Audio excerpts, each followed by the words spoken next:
Hola chicos de Archile, esta es la clase de historia y el día de hoy vamos a hablar del periodo de las transformaciones estructurales en Chile. Para comenzar, debemos comprender que el periodo que vamos a estudiar hoy comprende desde los años 1960 en adelante y en el contexto mundial vamos a ver que el mundo entero se encuentra viviendo el periodo de la Guerra Fría. Y en este periodo, en que el mundo se divide en dos bloques, en dos ejes, que son el eje capitalista, encabezado por Estados Unidos y todas las naciones que vemos en color azul oscuro o en tonos azules, y las naciones comunistas, que son todas aquellas que vemos en tono rojo. Vamos a ver que en este periodo de Guerra Fría, América Latina se convierte en una zona de influencia de Estados Unidos por naturaleza y por un tema geográfico. De esta manera, desde 1947, la totalidad de los países americanos independientes firmó en Río de Janeiro el Tratado Interamericano de Asistencia Recíproca, denominado TIAR. Este fue un tratado que se firmó a instancias de Estados Unidos, organizado por Estados Unidos y también muy influenciado por este país, porque le convenía que todos estos estados se alinearan directamente con sus ideales. Y también vemos que años después se firmó la OEA, que es la Organización de Estados Americanos. La idea de este tratado, de la firma de este tratado, fue lograr un orden de paz y de justicia regional, junto con el fomento de la solidaridad y la defensa de la soberanía entre los países de América. Entonces esto lo que busca en verdad es alinear a todos los países dentro de un mismo nivel de influencia ideológica. Vamos a tener que también durante este periodo se va a llevar a cabo la Revolución Cubana y este va a tener un fuerte impacto en el resto del continente latinoamericano. Vamos a tener que desde el año 1952 se va a desarrollar la dictadura de Fulgencio Batista. Este sujeto, que no fue electo democráticamente y al perder en las elecciones se declara o asume el poder a través de las armas, a través de la fuerza, va a llevar a la isla a un estado, a un nivel de corrupción bastante complejo que el resto de los ciudadanos no quiere vivir, no quiere experimentar dentro de su país. Además, el intervencionismo norteamericano en la economía va a llegar a tal punto que la mayoría de las empresas o las empresas más importantes van a estar en control estadounidense. Y vamos a ver que entonces va a iniciarse un levantamiento en contra de esta dictadura a través de Fidel Castro, su hermano Raúl Castro y el argentino Ernesto Guevara. En sus inicios, en sus orígenes, la Revolución Cubana no tenía una ideología determinada, sino que simplemente se trataba del líder, que es Fidel Castro, que tenía una idea revolucionaria. Él no quería vivir o no quería ver a la isla en el estado en el que se encontraba económicamente y también la situación moral que se vivía en la isla era bastante deplorable, por lo tanto él quería una Cuba libre. Ese era su principal objetivo, sin tener una marcada ideología. No así el Che Guevara, quien era marxista-leninista, y el Raúl Castro, que era marcadamente socialista. Estados Unidos se opone a la revolución de Castro, de los Castros y de Guevara, porque una de las primeras reacciones, una de las primeras acciones que tuvo la revolución fue la nacionalización de empresas norteamericanas como las petroleras, las telefónicas y las eléctricas, entre otras. Y además se llevó a cabo una reforma agraria que mayoritariamente involucró a la industria azucarera, porque el mayor porcentaje de este monocultivo de la principal exportación cubana se encontraba en manos estadounidenses y la reforma agraria lo puso en manos de personas o de los cubanos. Eh, una vez desarrollada la revolución, Estados Unidos estableció un bloqueo sobre la isla. Este bloqueo fue económico, pero también apoyó la isla o la invasión de la isla por cubanos exiliados que buscaban terminar con el gobierno, aunque esto en realidad no fue así, sino que Estados Unidos buscó un grupo de personas que no viviesen en la isla para armar esta idea de complot en contra de Fidel Castro.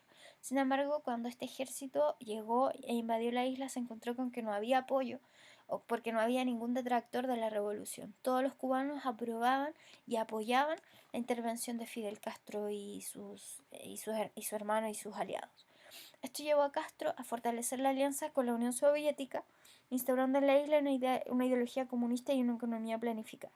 Pues como decíamos en un principio, en sus orígenes la revolución no tenía una ideología clara. Sin embargo, con el bloqueo que establece Estados Unidos a la isla, no quedó otra alternativa que aliarse con el enemigo de Estados Unidos, que era la Unión Soviética. Así vamos a tener que la revolución cubana va a tener una fuerte influencia en el resto de América. En Centroamérica van a surgir múltiples guerrillas como el Frente Sandinista de Liberación Nacional en Nicaragua, que en 1979 derrocó la dictadura de la familia Somoza. Y también va a surgir las Fuerzas Armadas Rebeldes, las FARC en Guatemala, y en Venezuela van a ser el brazo armado del Partido Comunista Local, llamado las Fuerzas Armadas de Liberación Nacional. En Colombia, en 1964, el Ejército de Liberación Nacional y las Fuerzas Armadas Revolucionarias Colombianas. En Uruguay va a pasar lo mismo en 1964 con el Movimiento de Liberación Nacional Tupamaros. Y en Chile en 1965 apareció el Movimiento de Izquierda Revolucionaria, también conocido como MIR. Por su parte, en Bolivia, y liderado por Che Guevara, apareció en 1966 el Ejército de Liberación de Bolivia. Entonces vamos a ver que todos estos intentos o todas estas revoluciones armadas fueron producto o surgieron a partir del éxito que tuvo la Revolución Cubana.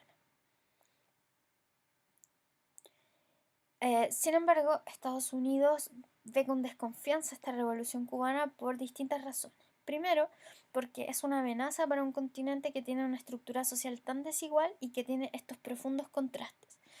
Además, todos estos países tienen una economía exportadora y son vulnerables a los cambios que pueda tener la economía mundial.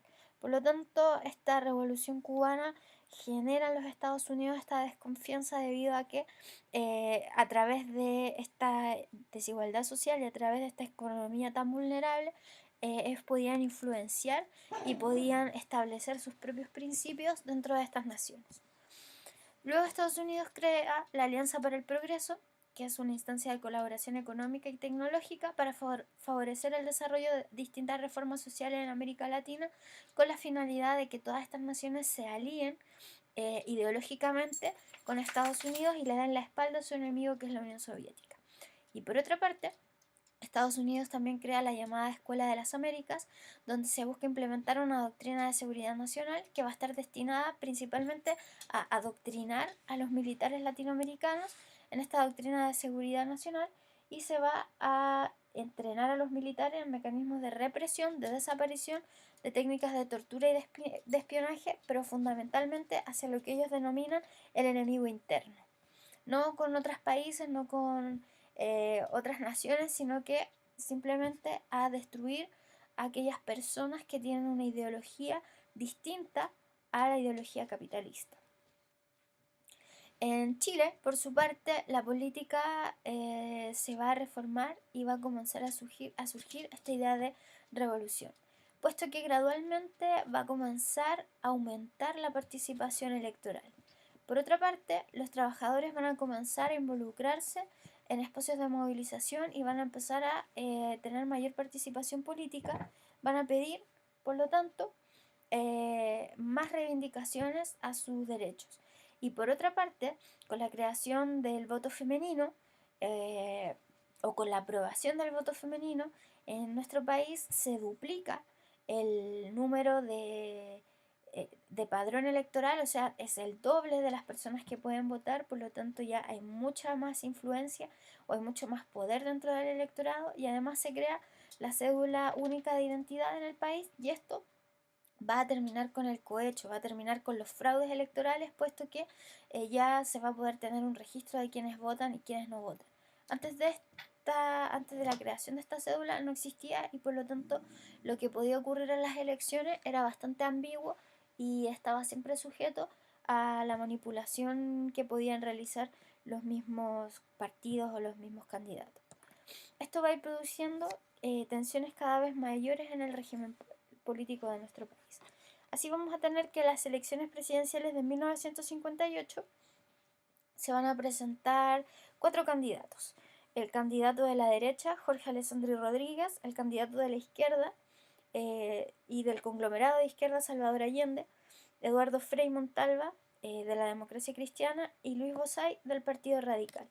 Vamos a tener entonces que gana en estas elecciones la derecha, sin embargo ve con profunda desconfianza y con mucha preocupación el resultado obtenido por Salvador Allende, puesto que en este momento, a través de toda la revolución social que estaba existiendo y de la mayor participación de la sociedad, tanto en las elecciones como en las protestas o como en el movimiento social, entonces la derecha empieza a ver con desconfianza el auge que ha tenido la izquierda en el país, que casi le está pisando los talones.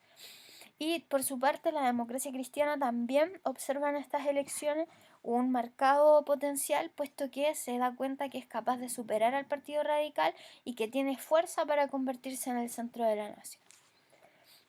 Bueno, una vez electo Jorge Alessandri Rodríguez, vamos a tener que el país se va a ver envuelto en un estancamiento económico debido, según él, al excesivo dirigismo estatal, y esto va a generar una amplia presión social por parte de los sectores populares, y para contrarrestar este estancamiento el Banco Central va a comenzar a emitir más dinero, pero esta emisión de más dinero va a inflar los precios y va a hacer que todos los productos de las canastas familiar más básicas suban de precio. El gobierno entonces va a eliminar las barreras al comercio exterior, flexibilizando los controles a los movimientos de los grandes capitales, va a incentivar la acción de las empresas privadas al apoyar la renovación de sus bienes de capital y tecnología. Entonces el Estado les va a dar dinero para financiar a las empresas privadas de modo que éstas puedan crecer, porque según el gobierno, al darle mayor libertad a las empresas y a darles también mayores beneficios, la economía debiera movilizarse, debiera haber más gasto interno y por lo tanto la economía crece. Sin embargo, los resultados inmediatos de esta política fueron el aumento de la producción industrial, la reducción del desempleo y un menor desequilibrio en la balanza de pagos. Es decir, las empresas ya tenían más ingresos, más entradas, entonces podían ponerse al día con sus pagos y sus deudas. Pero los grandes empresarios utilizaron esta bonanza no para invertir o no para desarrollar la industria en el país, sino que para comprar altos o productos que caían en la categoría de lujosos, en los cuales había que pagar bastante dinero, pero ese dinero iba hacia ellos. Es decir, el resultado de la bonanza que debía invertirse para hacer crecer más al país se utilizó para fines personales. Entonces, el gobierno de Alessandri Rodríguez se vio en la obligación de romper el trato que tenía con los empresarios y comenzó a realizar una alianza tanto con los radicales como con la democracia cristiana para poder avanzar en los temas sociales que eran más oportunos o más necesarios. En el año 1964 vamos a tener que nuevamente hay una elección presidencial. Acá el candidato de la derecha era Julio Durán y la derecha tenía mucho interés en este personaje. Sin embargo, tras una elección de alcaldes que ocurrió repentinamente en la ciudad de Curicó debido al fallecimiento del alcalde de esa época, la izquierda tuvo una votación tan alta que la derecha se preocupó. Entonces, en lugar de apoyar a su candidato Julio Durán, en las elecciones decidió votar y apoyar la candidatura de Frei Montalva, que era el representante de centro, considerando que era el mal menor. Y así vamos a tener que las elecciones del 64, los resultados vamos a tener que con un 56%, una amplísima mayoría, Eduardo Frei Montalva va a ser electo presidente, pero también con la ayuda de Estados Unidos, quien puso bastantes recursos porque le interesaba muchísimo que saliera Eduardo Frei y no Salvador Allende. No porque apoyaran a Eduardo Frei, sino que también porque se pensaba que Eduardo Frei era el mal menor respecto de lo que podría suceder si en un país de ideología o que correspondía a la influencia estadounidense salía electo democráticamente un presidente de tendencia socialista. Así vamos a tener la alta votación de Salvador Allende y la escasa votación de Julio Durán. Eduardo Frei Montalva inició la llamada Revolución en Libertad, eh, puesto que su gobierno o sus ideales no se ajustaban con el liberalismo económico, también conocido como capitalismo, pero tampoco se ajustaba con los ideales del comunismo o del marxismo. Su ideología era más bien lo que se denomina comunitarismo, es decir, su intención o su proyecto de gobierno estaba centralizado en los problemas sociales, porque según los demócratas cristianos veían que la pobreza en nuestro país aumentaba y además no había la preocupación suficiente hacia los pobres. Recordemos que la democracia cristiana tiene también una vocación de servicio debido a su ideología cristiana, de preocuparse, de asistir a los más necesitados. Además veían la gran tasa de analfabetismo que seguía existiendo en nuestro país y además la marginación social que existía o que sobrecaía sobre las clases sociales más bajas, sobre los más pobres. Entonces buscó luchar, buscó erradicar estos flagelos o estas problemáticas a través de a través de distintos mecanismos que se denominaron la revolución en libertad. Para ello se potenció la reforma agraria, también hubo de una promoción popular, es decir, tratar de que cada uno de los em, actores sociales pudiese tener más protagonismo dentro de la sociedad y también un rol importante que era la chilenización del cobre, y además vamos a ver que hay otros objetivos. Para la Revolución en Libertad era muy importante cambiar la relación de la propiedad del campo, porque hasta este momento estaba la gran cantidad, se habla del 90% de los terrenos, en manos de grandes estancieros, y también tenía la idea de que existiera un mayor control estatal de los recursos para que de esta forma el Estado tuviese más ingresos y también tuviese mayor injerencia para poder ayudar y para poder solventar los problemas de los más necesitados. Por otra parte, en las elecciones parlamentarias de 1965 vamos a tener que el Partido Demócrata Cristiano va a tener una amplia mayoría tanto en la Cámara de Diputados como en la Cámara de Senadores.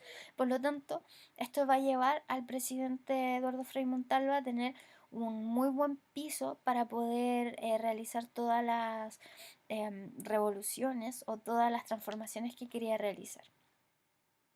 Así se lleva en marcha o se pone en marcha la Revolución en Libertad, y vamos a tener que entre los años 1964 y 1965 el gobierno va a expropiar más de 300 haciendas, y estas tierras beneficiaron a casi 5.000 familias.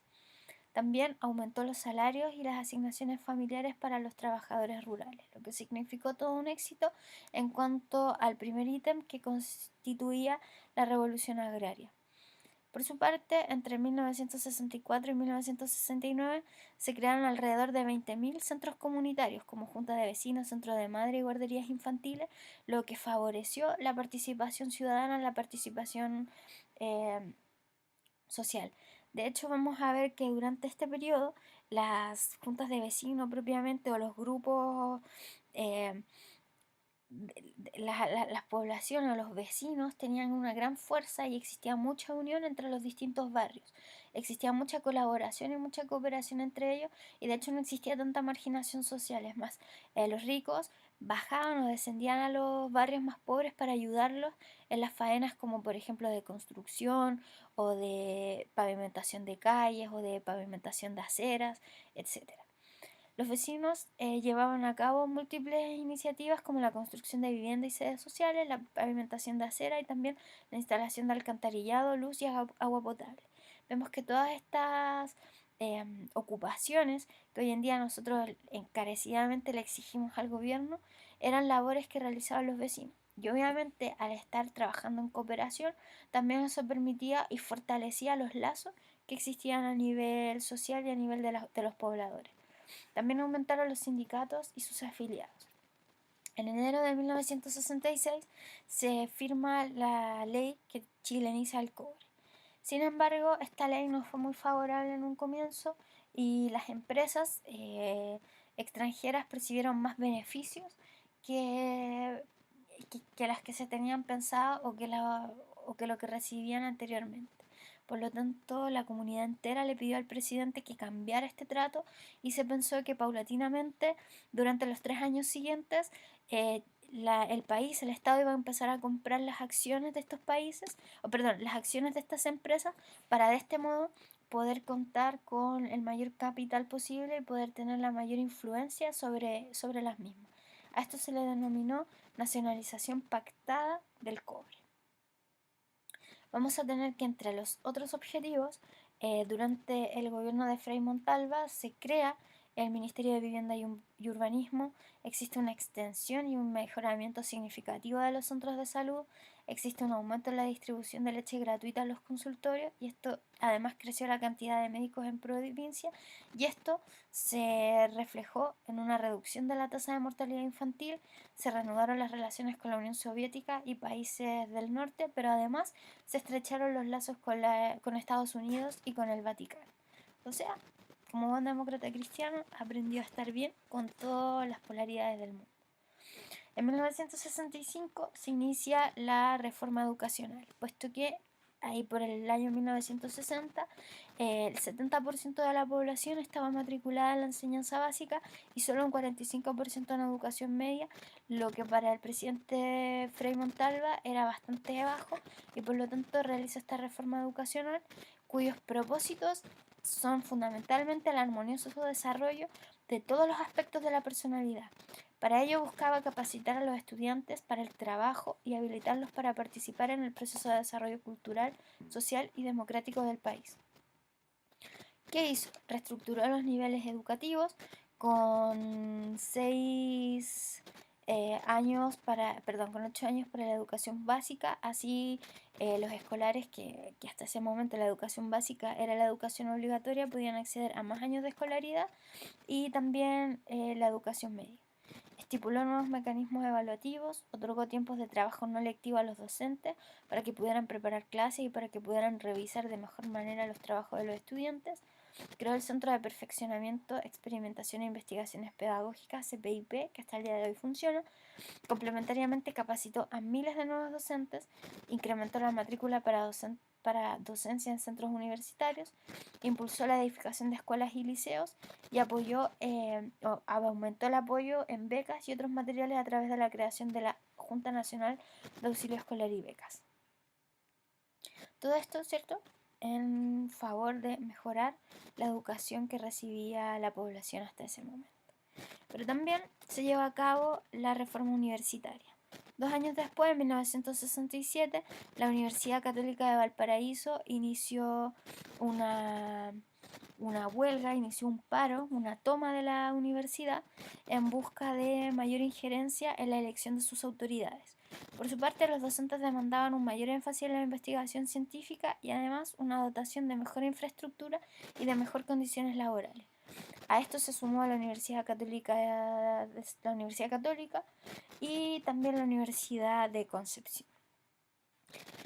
Bueno, está este mítico letrero que se cuelga en la explanada de la Universidad Católica de Santiago, la Casa Central, diciendo que el mercurio miente, puesto que las peticiones del estudiantado y de los profesores hacían relación con las condiciones que existían dentro de la misma universidad, en tanto que el mercurio señalaba que estas tomas y que estas protestas se debían a una revolución marxista o a la influencia marxista. Entonces, la universidad, los estudiantes de la universidad lanzan este cartel señalando que el mercurio miente. A partir de estas manifestaciones, muchas de las protestas o muchas de las demandas fueron coronadas con éxito. Primero, existe mayor democratización del gobierno universitario, la reorganización de las cátedras y los métodos de enseñanza, existe mayor promoción de la investigación científica y la reorganización administrativa. Y el caso más emblemático de democratización universitaria fue el de la incorporación de la Federación de Estudiantes de la Pontificia Universidad Católica, la FEUC, y además fueron capaces en este año de nombrar a Eduardo Castillo Velasco como rector de la universidad, que fue el primer rector laico de esta casa de estudio. Antes todos los que ocuparon este cargo estaban relacionados con la vida religiosa. Pero luego vamos a ver que va a surgir un periodo de estancamiento económico y de movilización. Vamos a ver que en 1967, pese a las medidas adoptadas, va a existir una inflación, es decir, los precios van a aumentar y va a haber una desaceleración industrial de la producción nacional. Esto obviamente va a originar un descontento en la población y va a dar oportunidad a las nuevas propuestas de gobierno que estaban surgiendo. Así vamos a tener que hay un aumento en las movilizaciones rurales y urbanas. La sindicalización campesina comenzó a presionar para que la reforma agraria se realizara de manera más rápida. Por otra parte, va a existir una reactivación de los movimientos sociales que se van a tomar las calles en protesta para que la aceleración con la que comenzó el gobierno continúe el mismo rumbo. Y en 1969, uno de estos grupos, de estos movimientos sociales, que fue en específico el movimiento de los pobladores, realiza una toma de unos terrenos en Puerto Montt, y esto va a culminar con la represión de carabineros que va a terminar con 10 pobladores muertos, entre ellos un menor de 9 meses. Por otra parte, van a surgir nuevas organizaciones políticas. Vamos a tener que a partir de la Revolución Cubana, por influencia de la Revolución Cubana, va a existir una radicalización de la izquierda. En 1965 se va a fundar el MIR, que es el Movimiento de Izquierda Revolucionario. Va a haber una radicalización además del Partido Socialista, el que ya no va a estar tan dispuesto a negociar, sino que va a exigir que se cumplan los acuerdos o va a exigir que los cambios políticos se hagan de manera más inmediata. Y además va a existir una decisión, una ruptura dentro de la democracia cristiana. Esto va a ser bastante complicado para el gobierno, puesto que se van a formar nuevos partidos políticos a partir de esta decisión. Y en 1970 se crea Patria y Libertad, que es una fracción de derecha que busca abiertamente eh, la, derrocar a estos gobiernos que están teniendo un foco mucho más socialista. Vamos a ver entonces que ya en 1970 las elecciones van a tener, bueno, el mismo cariz anterior. Vamos a tener a Jorge Alessandri Rodríguez, el mismo que fue presidente del periodo anterior, va a ser candidato por la derecha. Radomiro Tomic Romero va a ir como candidato por la democracia cristiana, y Salvador Allende Gossen va a ir como candidato de asociaciones de partidos socialistas y de izquierda. En estas elecciones va a resultar electo Salvador Allende Gossens con una diferencia de 40.000 votos solamente. Y bueno, en estos casos en que la mayoría, o en que el candidato no lograba la mayoría absoluta, el gobierno definía entre las dos primeras opciones, en este caso entre Jorge Alessandri y Salvador Allende. Pero siempre el Congreso definía entre la primera opción.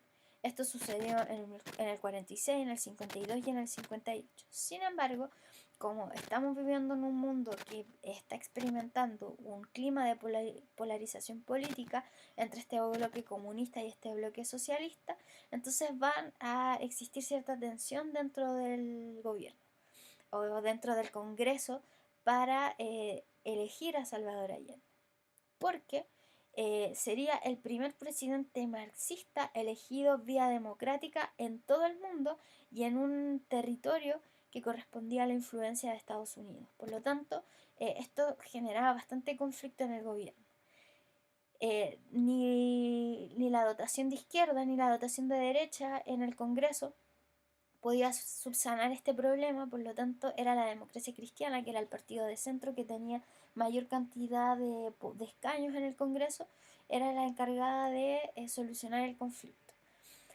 Y pese a que la UP le generaba ciertas desconfianzas respecto de sus credenciales democráticas, porque recordemos, la visión socialista, si bien preocupada, si bien pendiente del pueblo, es también una visión bastante, o es una forma que a veces se ha considerado una forma también de totalitarismo, y por lo tanto se desconfiaba de la democracia o de los fines democráticos de la UP, pero tampoco la democracia quería parecer cooperadora por la derecha. Por lo tanto, va a dar su voto a favor de Salvador Allende, quien fue ratificado finalmente en el Congreso el 24 de octubre de 1970.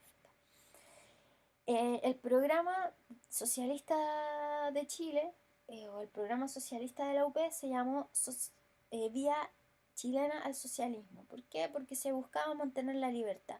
No se quería generar esta idea de un Estado totalitario donde solamente fuera el presidente o la figura de una persona la que gobernara. Entonces se buscó generar instancias para que hubiese un Estado popular, donde las propuestas de las personas fueran escuchadas y estuviese también al mando de las personas. ¿Cómo se iba a generar esto? A partir de la estructuración de una nueva constitución que tenía que ser consensuada por un gran número de personas o que tenía que ser redactada por el común del pueblo. Y finalmente esto desembocaba en un nuevo Congreso, en una nueva forma de Congreso, donde ya no hubiese una Cámara de Diputados y de Senadores, sino que simplemente una Asamblea del Pueblo, donde las personas, donde fueran los pobladores, donde fueran los ciudadanos, quienes pudiesen decidir eh, el camino o decidir eh, o tomar las decisiones políticas del país. Vamos a tener que en un plano económico, ¿cómo se encuentra la unidad popular o cómo encuentra la UP el país? Primero con una escasa industrialización e independencia económica. Esto debido a las grandes influencias de las potencias económicas en el mundo, del mundo en nuestro país, y estas influencias de estas grandes potencias se debían a los lazos estrechos que nuestra burguesía local tenía con estas empresas o con estas economías extranjeras. Sin embargo, la burguesa nacional eran como los socios minoritarios de estas otras empresas. Aún así, ellos preferían seguir manteniendo este estatus dentro del país, aunque esto perjudicara a todo el resto de la población. Esto va a generar entonces una crisis estructural del sistema económico y es contra esa crisis estructural que el gobierno de la UP quiere luchar. Porque existía este estancamiento económico, el país no avanzaba y por otra parte había una postergación a los problemas, a las necesidades sociales de las personas. Así vamos a tener que la socialización de todos los medios productivos se va a dividir en tres. Aunque se esperaba que en un futuro todos los medios fueran socialistas, va a realizarse esta socialización de manera paulatina. Entonces vamos a tener tres tipos de empresas. El primero son aquellas áreas que tienen que ser sí o sí de propiedad social. Y así se comienza con la nacionalización y la expropiación de empresas de áreas claves como la minería, el sistema financiero, el comercio exterior y otras grandes empresas de abastecimiento de alimentos. Por otra parte está la economía mixta y en este caso se decía que el Estado debía comprar acciones de todas las empresas privadas. Entonces el Estado tenía que tener una participación en todas las empresas que fueran privadas. Y una economía privada que sí permitía el emprendimiento en manos de particulares, pero como vimos, en todas las grandes empresas el Estado tiene su influencia. En 1971 se habla de una polarización entre la fiesta o entre una vida entre la fiesta y la polarización. En el 71 los salarios del sector público aumentaron en promedio en un 35% y los del sector privado en un 50%. La idea de aumentar los salarios para el presidente Allende era que existiera un aumento en el nivel de consumo de los asalariados y una vez que se incrementa el consumo de los asalariados, se incrementa también la producción industrial en un 13% y el país comienza a crecer. De hecho, el Producto Nacional Bruto se incrementó este año en un 8,6%. La inflación disminuyó 13 puntos y alcanzó una cifra de un 22%. El desempleo se redujo a un histórico, es decir, en toda la historia de nuestro país nunca hubo una tasa de desempleo tan baja como la que hubo durante el gobierno de Salvador Allende, que alcanzó un 4,2%.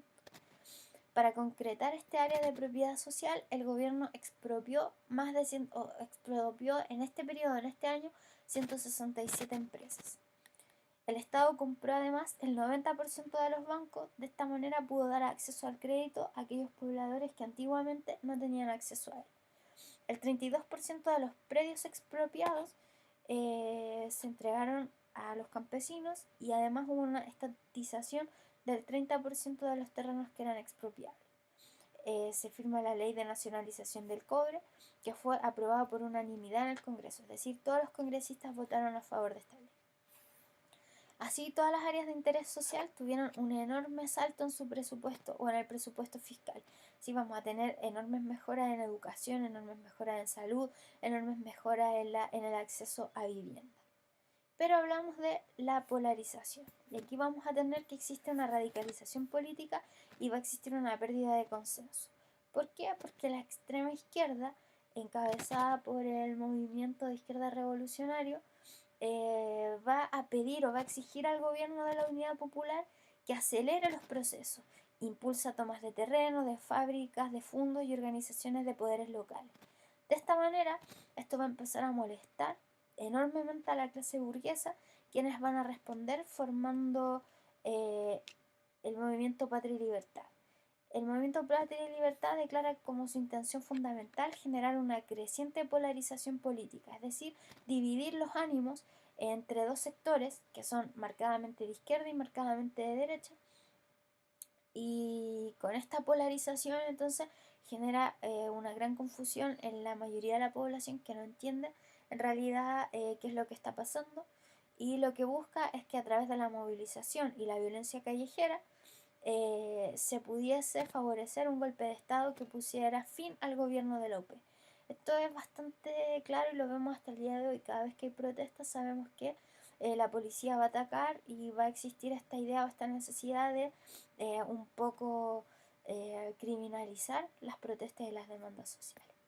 Así vamos a cerrar esta clase con el primer gobierno o con el primer año de gobierno de la Unidad Popular, y con todos estos cambios estructurales y con toda esta idea de ver cómo nuestro país crece a manos de la industrialización y a manos de la nacionalización con una fuerte y una marcada presencia del Estado. Los invito a desarrollar las actividades propuestas para la clase y nos vemos la siguiente semana.